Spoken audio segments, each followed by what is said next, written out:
어떤 젊은 자매가 선을 보고 결혼을 합니다. 선을 볼 때는 참 좋았고 사귈 때도 좀 훈남이었는데 결혼하고 보니 흔히 하는 말로 참 사람이 골 때리다 하는 느낌을 받게 됩니다. 아내를 얼마나 못 살게 구는지 모릅니다. 아내가 아니라 식모처럼 대접을 하는 거죠. 아침에 출근하면서 남편이 이렇게 10몇 가지가 되는 오늘 네가 할 일 이런 걸 적어 가지고 이거 붙여놓고 가는 거예요. 갔다 와가지고 이거부터 체크를 또 합니다. 이거 안 해놓으면 막 야단을 치고 나중에는 안 되니까 손찌검까지 하게 되는 거죠. 이렇게 살게 되면 이 아내 되는 여자가 무슨 기도를 할까요? 남편을 뭐 데려가시든지 뭐 이렇게까지는 안 하더라도 그러긴 할 것 같아요. 그 남편이 뭐 직장에서 와가지고 막 이렇게 한 소리 하고 잠드는 걸 보면 그런 마음은 들지. 남편 보면서 고놈 참 오래도 산다. 뭐 이런 마음은 저는 들 거다 이렇게 봅니다. 놀랍게도 마음의 소원까지 이루시는 하나님이 남편이 심장마비로 이제 급사를 하게 됩니다. 그리고 시간이 지나서 전 남편하고는 성품이 완전히 다른 남자하고 같이 다시 결혼을 하죠. 너무너무 배려를 잘해주고 잘 챙겨주고 진심으로 사랑해주고 그리고 자기도 행복한 겁니다. 남편을 존경하고 잘 따랐습니다. 그러다가 어느 날 집안 청소를 하다가 공책 하나를 발견하죠. 그게 뭐냐면 그 공책 안에는 이 폭군과 같은 옛날 남편이 자기에게 시켰던 일거리의 목록들이 다 펼쳐보면 그야말로 거의 전화번호부 수준입니다. 빼곡하게 적혀있는. 그 옛날 생각하니까 웃음이 속으로 나오잖아요. 그래서 빙긋이 바라보면서 읽어보다가 충격을 받습니다. 왜냐하면 거기 적혀있던 수백 가지의 목록을 지금 자기가 평소에 하고 있는 것들, 지금은 자기가 다 하고 있는 것들.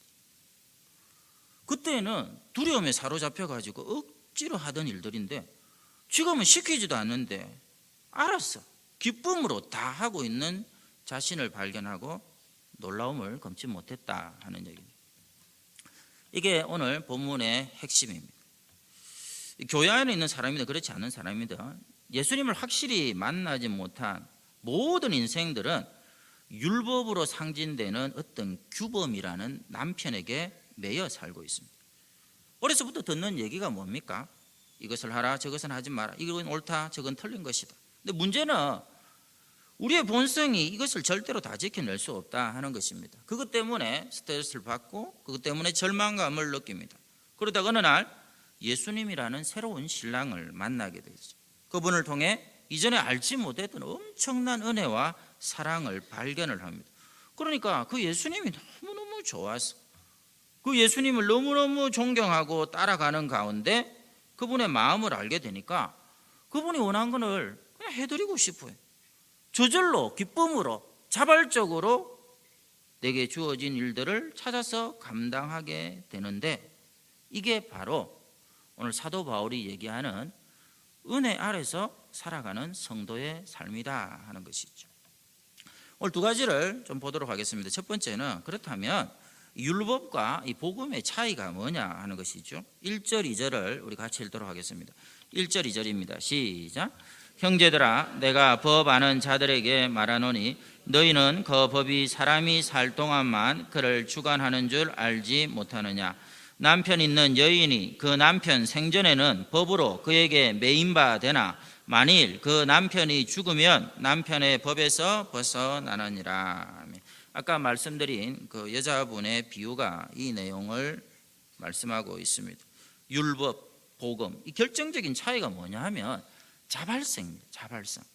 종의 신앙에서 자녀의 신앙으로 바뀐, 식모와 같은 신분에서 아내의 신분으로 바뀌는 거죠.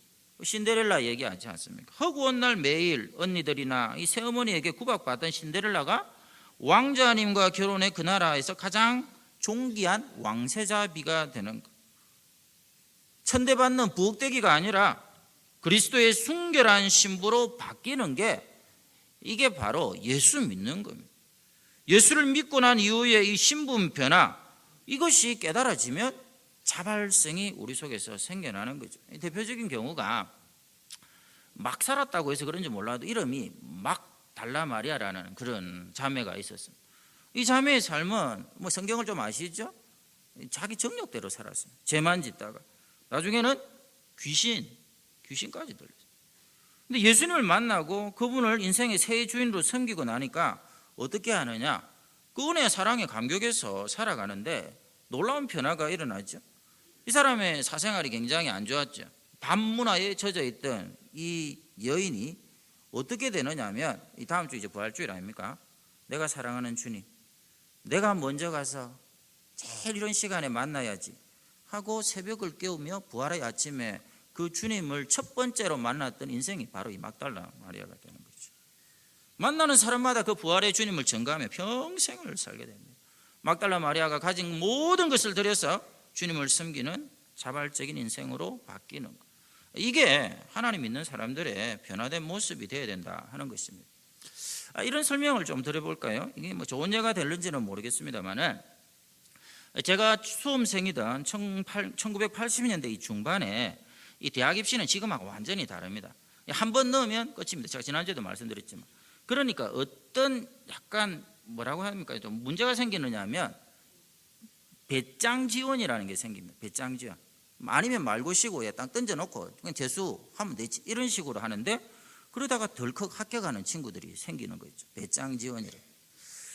1984년도 대학 입시에서 서울대학교 법과대학 커트라인이 얼마가 되느냐 하면 264점이 됩니다. 264점.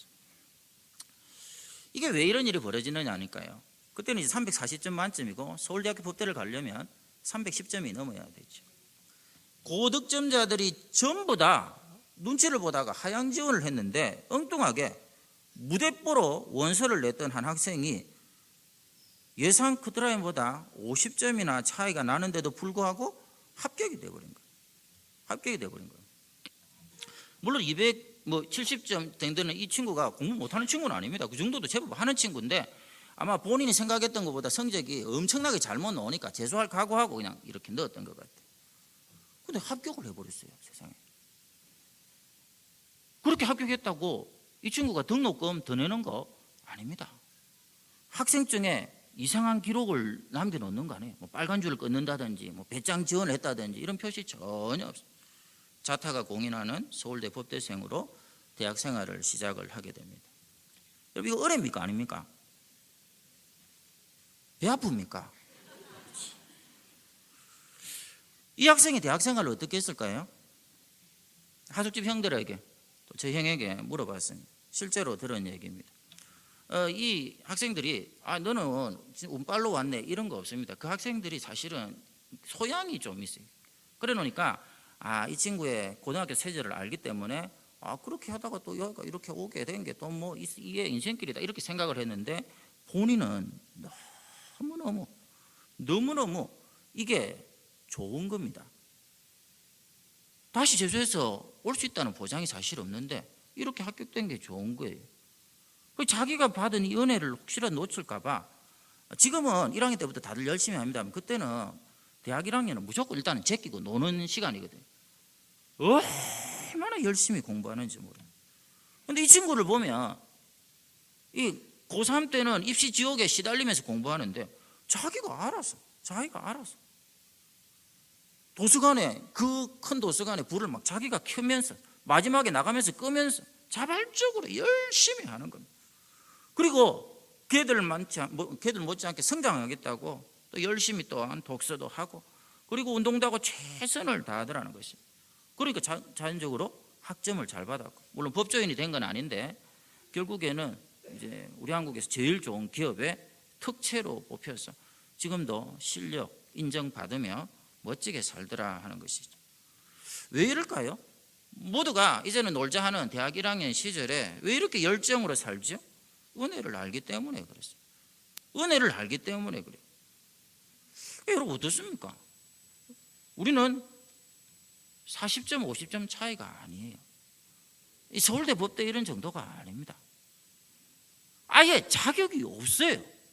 자격 없는 자에게 하나님께서 은혜를 주는데 그냥 은혜가 아니라 당신의 자녀로, 하나님 나라에서는 황태자로 삼아주셨다는 거죠.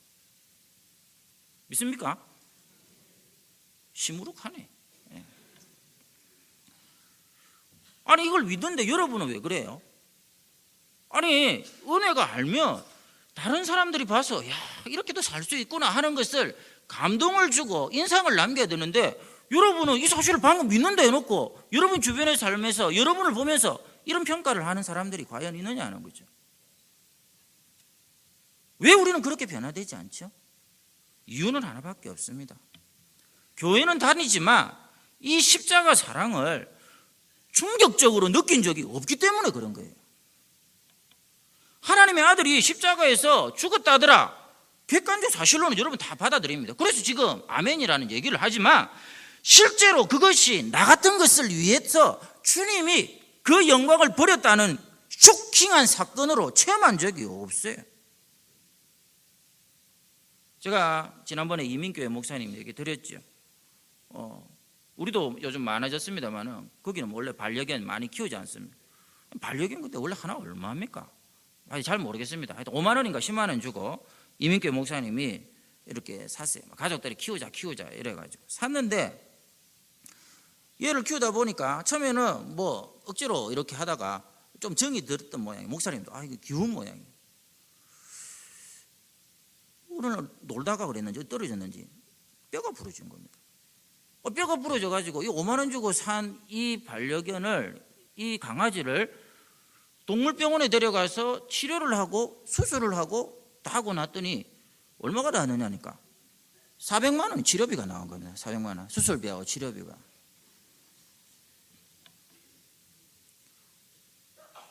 $5만 원 주고 산 강아지예요.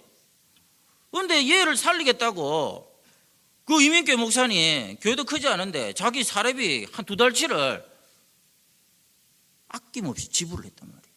아낌없이 지불. 저를 비롯해 반려견을 별로 안 좋아하시는 분들은 이해가 안 되죠. 왜 그렇게 하는가? 이해되지 않습니다. 꼭 그렇게까지 해야 되나? 그보다 더 100배, 1000배, 10,000배 이해할 수 없는 게 하나님의 사랑. 그게 십자가 사랑이죠. 이게 충격적으로 경험되면 어떤 일이 벌어지느냐? 지난 수요일 날 말씀드린 그대로입니다.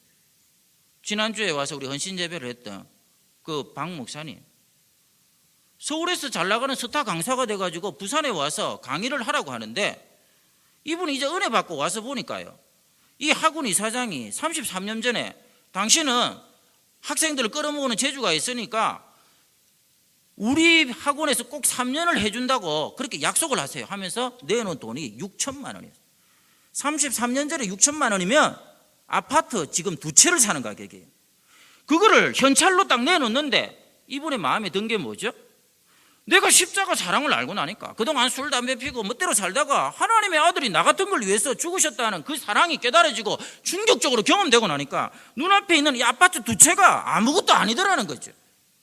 마음속에 일어나는 것, 내가 이걸 받는 순간 돈의 노예가 된다. 더 많은 돈을 얻기 위해서 달려갈 수 있으니까 학원 이사장에게 이 돈을 쫙 밀면서 하는 말이, 모든 학원 선생님들이 자기를 소개할 때 쓰는 한 절, 맨 첫 줄이 있습니다. 쪽집게 강사, 들으면 합격, 만점, 보장, 뭐 이런 식으로 적어 놓는데 자기가 이거를 안 받는 대신에 자기가 요 문구만 쓰게 해달라고 하는 한 줄이 있습니다. 그게 뭐냐? 오직 예수 그리스도와 그분의 영광만을 위해 강의합니다. 이거를 3년 동안만 한 줄만 쓰게 해주면 이거 다 필요 없다는 것입니다.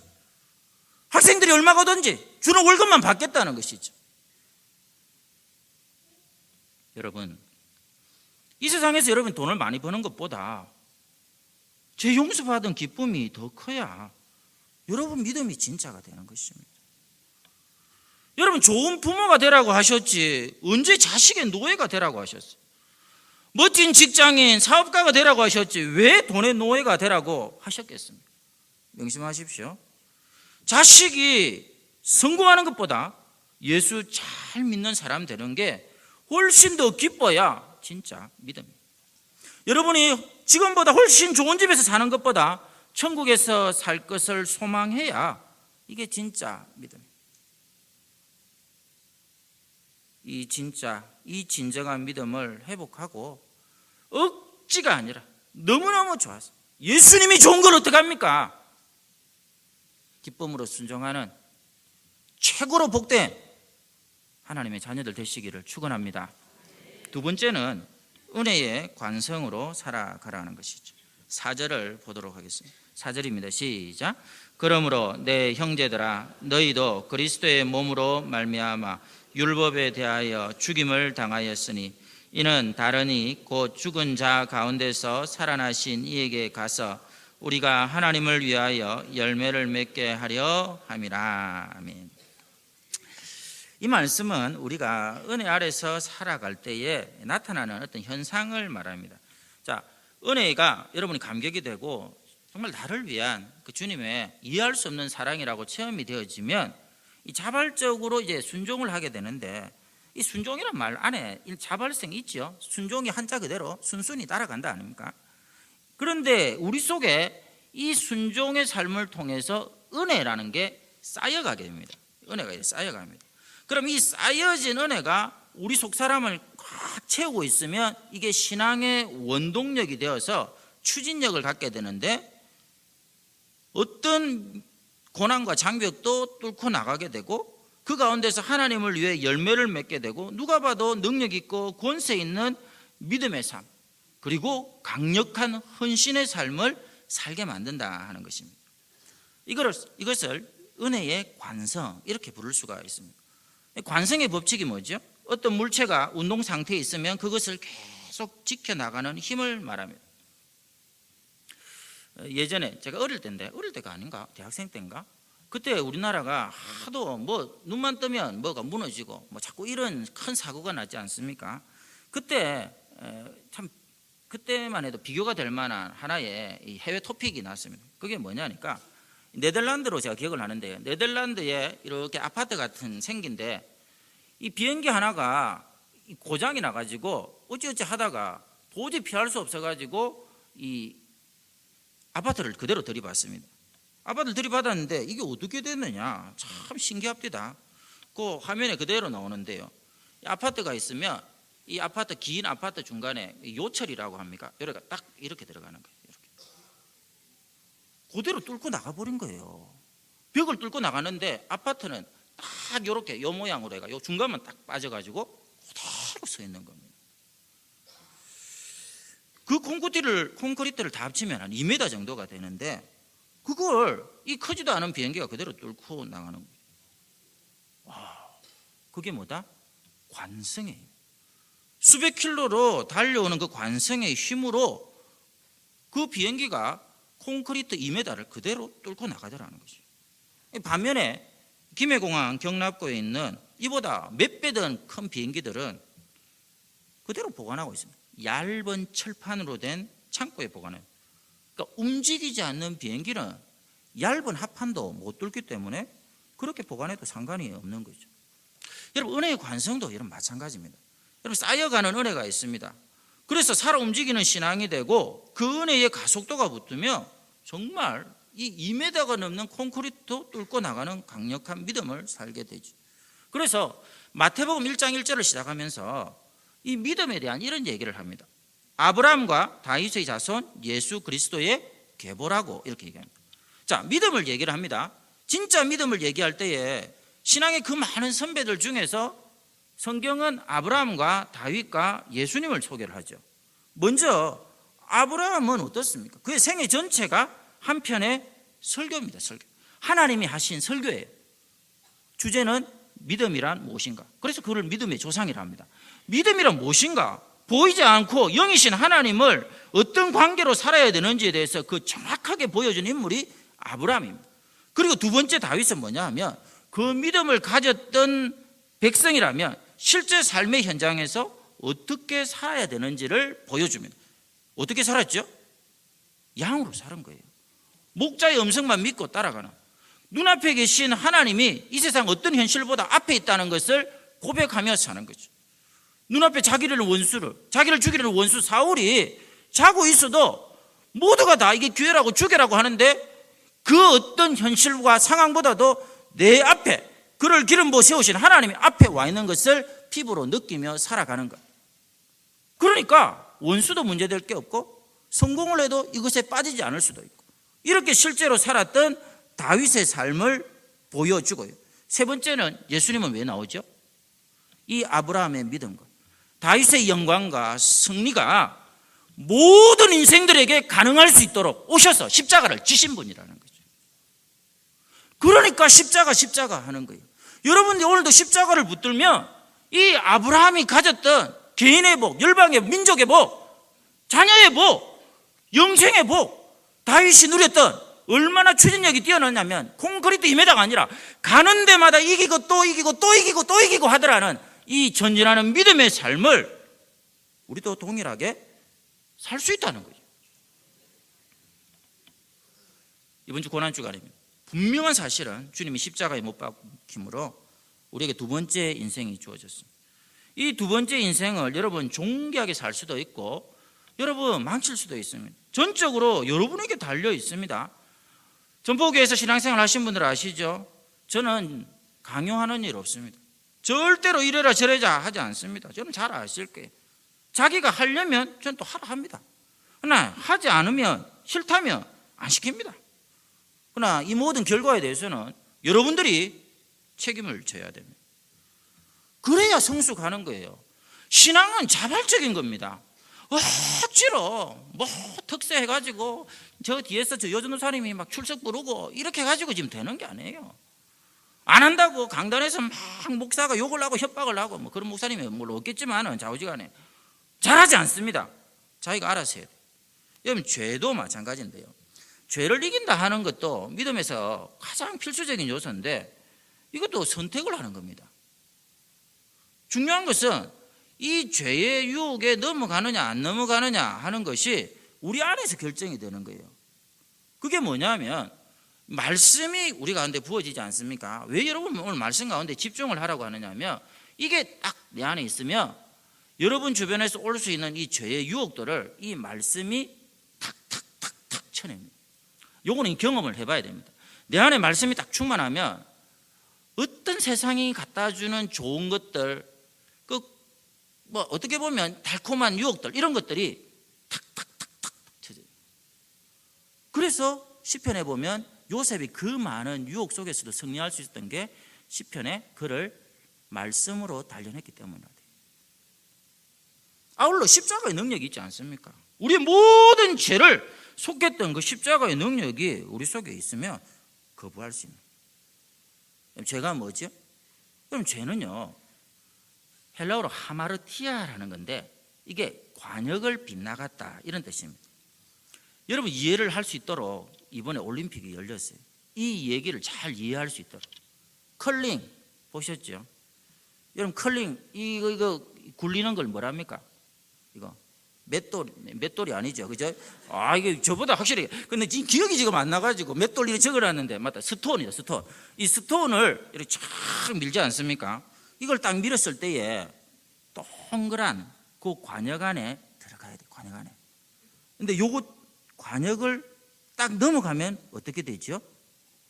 빵점 처리가 됩니다. 빵점 처리. 정만 상대만 좋은 일 시키는 거죠. 우리 마음이 도달해야 될 관역은 어디냐 하면 오늘도 주시는 이 말씀 안입니다. 십자가 그늘 안인데 그걸 향해 가야 되는데 그걸 향해 가서 마음이 딱 달라붙어야 되는데 그거를 지나쳐 버리는 것입니다. 다른 게 눈에 들어오는 순간 세상과 나는 간것도 없고 구속한 주만 보고 그 십자가만 보고 딱 마음이 붙어야 되는데 그걸 지나쳐서 세상으로 빠져버리면 우리의 삶 전체가 빵점지. 이걸 죄 덩어리로 산다는 것입니다. 인생의 가치가 똥값이 되어버려요. 여러분 성도의 가치는 뭐라고 배우죠? 지난 오후 예배 오신 분 말씀 여러분 들었으면 진짜 그날 말씀을 통해서 진짜 하나님께서 엄청나게 은혜를 주셨어요. 거기 나오잖아요. 보배입니다. 보배. 우리들의 가치는 주님의 눈에 내 눈에 너가 보배롭고 이 말씀을 주셨잖아요. 이 보배, 이 구별되었다 할 때 성도를 구별되었다 하는데 이 히브리어 단어가 이게 보물이라는 의미입니다. 보물이라는 뜻인데요. 여러분 스스로를 그렇게 느끼고 있느냐 하는 것이죠. 제가 이번에 종합검진을 좀 받았습니다. 종합검진을 받았습니다. 하도 뭐 이렇게 뭐 주변에서 좀 받으라는 사람도 많고 이래가지고 받았는데 좀 자세하게 했습니다.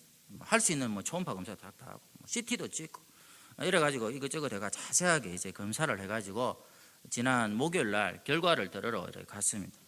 의사 선생님이 이렇게 합디다. 그래가지고 당신이 지금 뭐 오장육부가 이렇게 이래가지고 좀 부실하다고 이렇게 쭉 혈관 상태도 뭐 안 좋고 막 이러면서 그 내가 속으로 다 아는 건데 이러면서 나중에 보니까 더 몰랐던 게 지금 몇 가지가 나왔어요. 사실은 이제 그거는 뭐 특별히 뭐 이렇게 그건 아닌데 자우지간 안 좋은 게 더 나왔어요. 그러면서 최종적으로 뭐라고 얘기하느냐니까 이런 검사를 하니까 이런 게 없디다. 저의 이 호적상의 나이 50대 초반의 나이 말고 지금 당신이 가지고 있는 이 신체가 가지고 있는 나이가 얼마인지를 정확하게 진단이 나옵니다. 그러면서 제 신체 나이가 얼마로 나오느냐, 마지막 최종적으로 제 몸 전체를 다 고려해서 제 신체 나이는 만 66세로 나왔어요. 1951년생입니다. 제가 1950년생. 그 1951년생이 누군가 봤더니 정윤덕 장로님이시더라고요. 정윤덕 장로님. 정 장로님, 오늘부터 친구입니다. 저하고는. 친구로 지내. 그동안 몰랐는데 오늘 출생의 비밀을 알았기 때문에 그래서 제가 맨날 하는 얘기가 맞았어요. 제가 날 우리 장로님 은퇴할 때 같이 은퇴한다. 왜냐니까 제가 제 몸을 알았던 것 같아요. 신체 나이가 장로님하고 동갑이라는 것을 알고 있었던 거예요. 여러분 어떠세요? 정밀 검사를 해가지고 내 신체 나이가 16년, 17년이 더 늙었다고 나오면 저는 좋던데요. 실제를 그렇게 알았던 것도 중요하지만 저는 하나님 앞에 보배이기 때문에 하나님이 책임지시는 거거든요. 지금 나이가 우리 나이로 68세입니다. 제가 신체로는 얼마 살 날이 안 남았네 아니라 하나님이 75세의 아브라함을 불러서 몇 년을 하나님이 쓰셨더라? 80세 모세를 불러서 하나님이 몇 년을 쓰셨더라? 갈렙은 85세 때부터 새 일을 시작하지 않았어? 보배가 갖는 생각이에요. 우리는 하나님 앞에 보물입니다. 그런데 이게 똥값이 되는 경우 있어요. 이 보물이. 이 보물이 언제 똥값이 되느냐 하면 도둑 맞으면 그래 되는 거예요. 이게 딱 도둑을 맞지 않습니까? 그러면 보물에서 작물로 넘어갑니다. 그러면 암시장에서 헤매기 시작하는데 그때부터는 하염없이 가치가 떨어지는 거죠. 여러분 마귀라는 놈은 실체가 도둑놈이에요. 도둑놈. 우리 마음이 말씀의 관역을 빗나가서 여러분 세상의 가치에 딱 빠지는 순간에 반드시 일어나는 일이 있습니다. 그 관역을 그 스톤이 지나갈 때에 잽싸게 누가 챙겨가지요. 여러분의 마음이 이 시간에 딱 빗나가잖아요. 이번 한 주간 고난 주간 예수님의 고난에 묵상하는 게 아니라 마귀가 여러분의 마음을 다 이렇게 수거해가지고 똥값 처리해버려요. 여러분 우리 인생은 끝까지 보배롭고 존귀하게 지켜낼 수가 있어요. 그걸 위해서 오늘 여러분에게 주님 말씀하십니다. 그 때문에 내가 십자가를 지지 않았느냐고 말씀하는 거죠. 옛말에 오르지 못할 나무는 쳐다보지도 말라 하는 그런 말이 있습니다. 오르지 못할 나무는 쳐다보지도 마라. 이랬더니 우리 한국 사람은 참지도 못하고 오르지 못할 나무는 사다리 놓고 가면 된다. 그런 말 하지 마세요 제발. 그게 논리적인 게 없으면 그런 소리를 하는 거예요. 오르지 못할 나무라는 것은 전제입니다. 어떤 방법을 쓰더라도 이건 오를 수 없다라는 전제가 깔려있기 때문에 그렇게 명칭이 지어진 거예요. 오르지 못할 나무는 쳐다볼 필요가 없습니다. 쳐다봐서도 안 됩니다. 뭐가 오를 수 없는 나무죠? 여러분 돈으로 행복하겠다. 내가 성공을 거둬서 만족하게 살겠다. 절대로 오를 수 없는 나무입니다. 여러분 지금 보시지 않습니까? 대한민국 역사, 정치 역사를 보면 최고의 권력으로도 만족할 수 없어요. 돈으로, 세상으로, 권력으로, 그리고 학벌로, 그리고 외모로, 인기로, 쾌락으로 절대로 만족할 수 없다는 게 오를 수 없는 나무예요. 만족하겠다는 게 오를 수 없는 나무. 그걸 만족할 수 없습니다. 그런데 우리에게 오를 수 있는 나무를 주셨어요. 올라갈 수 있는 나무를 주셨어요. 그게 뭐냐면 십자가. 주님이 달린 그 나무 십자가. 그거 하나면 충분하다라고 오를 수 있는 나무를 우리에게 주님이 이 고난주간에 명명백백하게 친히 먼저 그 나무에 올라 매에 달리시면서 보여주신 거예요. 그리고 오라고 얘기하시는 거예요. 그 주님의 십자가에 나도 올라가서 거기에 함께 연합이 되면 이 땅의 삶은 그 주님과 함께 내가 세상을 이겨노라 말씀하신 그 은혜의 관성을 가지고 날마다 넉넉히 이기며 살게 되는 거죠. 전복의 모든 성도들이 이런 모습이었으면 좋겠습니다. 2018년 이제 또 석 달이 가고 4분의 1이 갔지만 아직 많이 남아있지 않습니까? 오늘 다시 시작하는 마음으로, 고난주간은 다시 시작하는 주간, 다시 시작하는 마음으로 오를 수 있는 나무, 오를 수 있는 나무. 갈라디아 사람들아, 십자가에 달린 그 주님이 너희 눈에 밝히 보이는 거예요. 오늘 여러분 눈앞에 십자가에 달린 그 주님이 밝히 보이고, 그래서 십자가에 우리를 붙들어 매셔서 날마다 쌓여가는 은혜의 관성으로 이 안에 어떤 장벽도 뚫고 나가며 열매 맺는 멋진 믿음의 사람들 되시기를 축원합니다.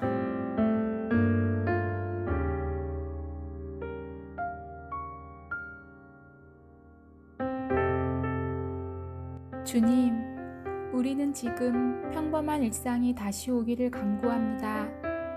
매일매일의 일상이 가장 큰 축복임을 이제라도 알게 하시니 감사합니다. 그동안 주님이 주신 행복을 곁에 놔두고 행운을 찾아 헤맸던 죄를 용서하시며 무엇이 가장 소중한 축복인지 깨닫게 하여 주십시오. 주님, 한국인의 입국을 막는 나라가 80개국이 넘었습니다. 이는 기회가 있을 때마다 지나치리만큼 해외여행을 다니는 한국인에게 이제는 좀 절제하라는 주님의 사인같이 느껴집니다. 남들과 관계없이 나만 즐기면 된다는 우리의 이기적인 마음들을 바꿔주시고 어려운 이웃에 대한 공감과 나에 대한 절제가 우리의 삶에서 나타나고 드러나게 하여 주십시오.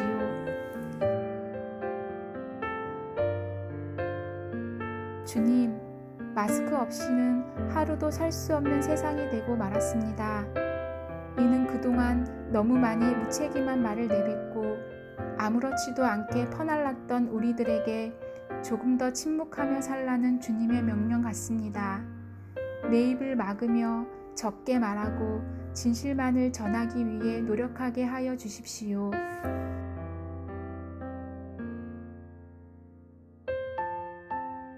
주님, 모이는 교회를 막으시는 것은 그동안 한국교회가 세상 속에서 빛과 소금의 역할을 전혀 감당하지 못한 채 자기들끼리 모이는 일에만 힘쓴 것에 대한 벌처럼 느껴집니다. 우리의 믿음의 현장이 교회가 아닌 세상임을 알려주시는 주님의 교훈이 분명한 것 같습니다. 교회보다 교회 밖에서 더 빛나는 그리스도인이 되도록 우리가 모두 다시 노력하게 하여 주십시오.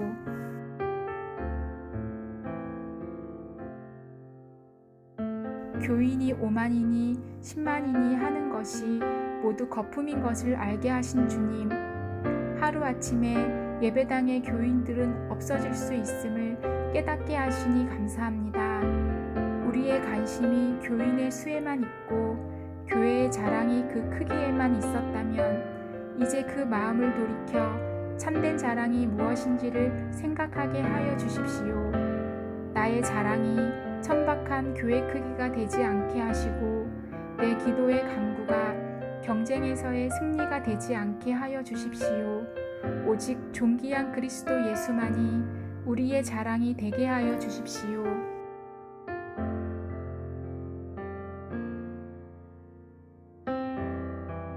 주님, 이 어려움이 다 지나고 난 후 이 땅의 교회들이 다시 새로워지며 주 안에서 하나의 교회로, 같은 교회로 함께 천국을 향해 나가게 하여 주십시오. 주님이 가르쳐 주신 기도와 같이 거룩한 전포교회가 되게 하여 주십시오.